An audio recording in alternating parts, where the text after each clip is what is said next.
In this quick video, I'm going to show you how you can create a sitemap for your WordPress website. So I like to use a plugin for this. So here is my WordPress website. Now what you want to do is go to your WordPress dashboard. And from here, we can go ahead and go to plugins, hover over it and then go add new plugin. And that will take you to this window where you can choose a plugin.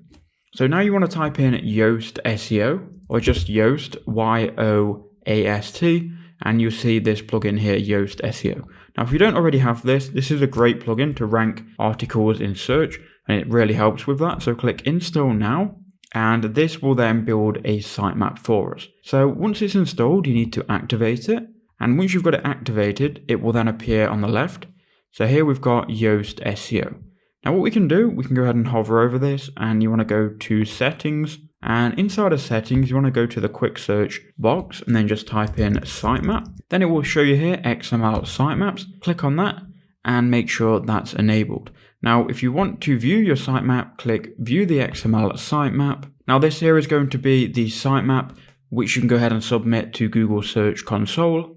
And if you want to learn how to add your website to Google Search Console and submit this sitemap, then watch this video, which is on screen now or in the description.